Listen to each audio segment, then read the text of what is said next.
எங்களுடைய உரிமைகள் இங்கே இருந்து வரி அங்கே கிடைக்கவில்லையா?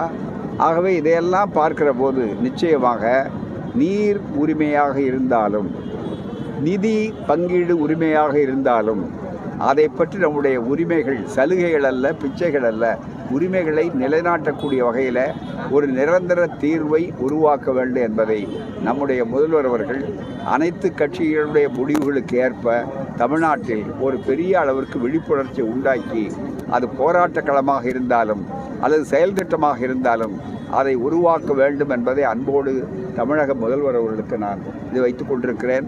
அதே போல் அனைத்து கட்சி நண்பர்களுக்கும் கட்சி வேறுபாடு இல்லாமல் இதில் தமிழ்நாட்டுடைய உரிமைகளை பாதுகாப்பதற்கு முன்வர வேண்டும் என்பதையும் இந்த நேரத்தில் வலியுறுத்துகிறேன். அதற்கான போராட்டம் விரிவான தேவையை நம்ம மீது திணித்திருக்கிறார்கள். ஆகவே தான் பிரிவினைவாதம் என்று இதுவரையில் மிரட்டி கொண்டிருந்தார்கள். இந்தியா கூட்டணியை கண்டு இது கூட்டணி ஒன்றாக இருக்கிறது, இதை கண்டு மிரண்டு போய்தான் தமிழ்நாடு அதற்கு முன்னணியிலே இருக்கிறது என்பதை கண்டுதான் அச்சப்பட்டு அவர்கள் முழுக்க இப்படி வஞ்சனை மூலமாக நடத்தி கொண்டிருக்கிறார்கள்.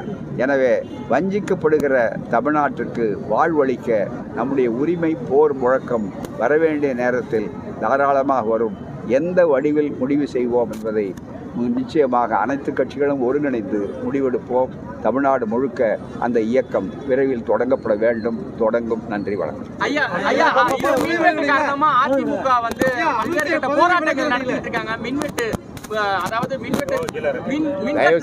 அதெல்லாம் சின்ன பிரச்சனை. அதாவது என்னன்னா, அதாவது நான் சொல்றேங்க, இந்த நேரத்தில் முதலாவது தமிழ்நாடு இருந்தாதான், தமிழ்நாட்டு மக்களுடைய இருந்தாதான் சின்ன பிரச்சனைகள் அவரவர்கள் அவரோட கருத்து இருக்கலாம், தேவையானது இருக்கலாம். இப்போ தயவு செய்து டைவர்ட் பண்ணாதீங்க, திருப்பாங்க. ஆகவே அதெல்லாம் இன்றைக்கு இருக்கும். ஆகவே போராட்டமே யாரும் நடத்தாதீங்கன்னு நாம் சொல்ல வரல. ஆனால் இன்றைக்கு நாம் எதுக்கு போராடணுமோ அது பெரிய கோடு மிக முக்கியம். உயிருக்கான ஆபத்து இருக்கும்போது உயிர் முதல்ல காப்பாற்றப்படணும். அப்புறம் தலைவலி நீக்கிறதா கால்வலி நீக்கிறதாங்கிறது தனித்தனியாக போட்டுக்கலாம். முதல்ல இதயம் சரியாக இருக்கான்னு பார்க்கணும். ஆகவே இதய துடிப்புக்கு இப்போ ஆபத்து ஏற்பட்டிருக்கிறது.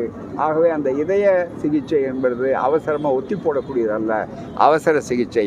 ஆகவே தான் உங்கள் மூலமாக எல்லா கட்சிகளும் வைக்கின்ற ஒரு வேண்டுகோள், அரசியலுக்கு அப்பாற்பட்டு வஞ்சிக்கப்படுகிற தமிழ்நாட்டுடைய உரிமைகள் காப்பாற்றப்படணும். இன்றைக்கி இந்த கட்சி வரலாம், நாளைக்கு இன்னொரு கட்சி ஆளலாம்.